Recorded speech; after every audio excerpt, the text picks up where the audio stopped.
শহীদ বুদ্ধিজীবীদের প্রতি শ্রদ্ধা নিবেদন করেছেন রাষ্ট্রপতি মোহাম্মদ শাহাবুদ্দিন ও প্রধান উপদেষ্টা ডক্টর মোহাম্মদ ইউনূস। সকালে মিরপুর বুদ্ধিজীবী স্মৃতিসৌধে পুষ্পস্তবক অর্পণের মাধ্যমে শ্রদ্ধা নিবেদন করেন তারা।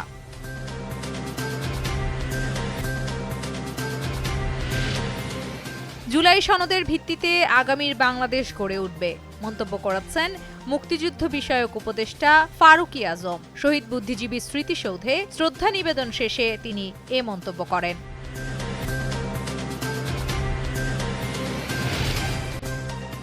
সরকার যখন নির্বাচনের দিকে যাচ্ছে তখন একটি ভীতিকর পরিস্থিতি সৃষ্টির তৎপরতা চলছে মন্তব্য উপদেষ্টা সৈয়দা রিজওয়ানা হাসানের।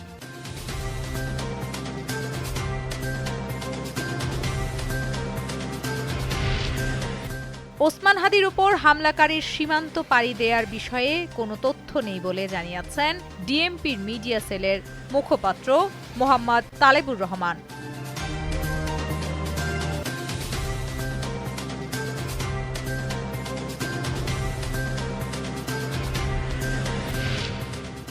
রাশিয়ার ড্রোন ও মিসাইল হামলার শিকার হয়েছে ইউক্রেনের অন্তত ৬টি অঞ্চলের জ্বালানি স্থাপনা। এই হামলায় বিদ্যুৎ ও শিল্প খাতের বিভিন্ন স্থাপনা ক্ষতিগ্রস্ত হওয়ায় দেশটির ১ মিলিয়নেরও বেশি পরিবার বিদ্যুৎহীন হয়ে পড়েছে।